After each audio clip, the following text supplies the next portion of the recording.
Məsələ 5. Tənliyi həll edin. Mötərizə 2 plus x vurulsun mötərizə 5 plus 3 bölü 2 plus x bərabərdir 0-a. 2 dənə funksiyanın hasili bərabərdir 0 şəkilli tənlikdir. Deməli, buradan ilk baxışda hər iki vuruq 0 ola bilər. 2 plus x bərabərdir 0-a. Bir də 5 plus 3 bölək 2 plus x bərabərdir 0 ola bilər. Diqqətlə baxanda görürük ki, ikinci şərtdə məxrəcdə 2 plus x birinci 0 ifadə var. Məxrəcdə də bu 0 ola bilməz. Deməli, buradan çıxır ki, 2 plus x fərqlidir 0 olmalıdır. Çünki məxrəc 0 olsa bunun mənası olmur.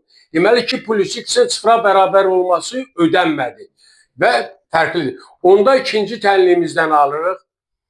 5 plus 3 bölü 2 plus x bərabərdir 0-dan. Buradan çıxır ki, x fərqlidir mənfi 2. Buradan aldıq, olacaq 5 bərabərdir mənfi 3 bölü 2 plus x-ə. Və buradan tapıram 5 vuraq 2 plus x bərabərdir mənfi 3-ə.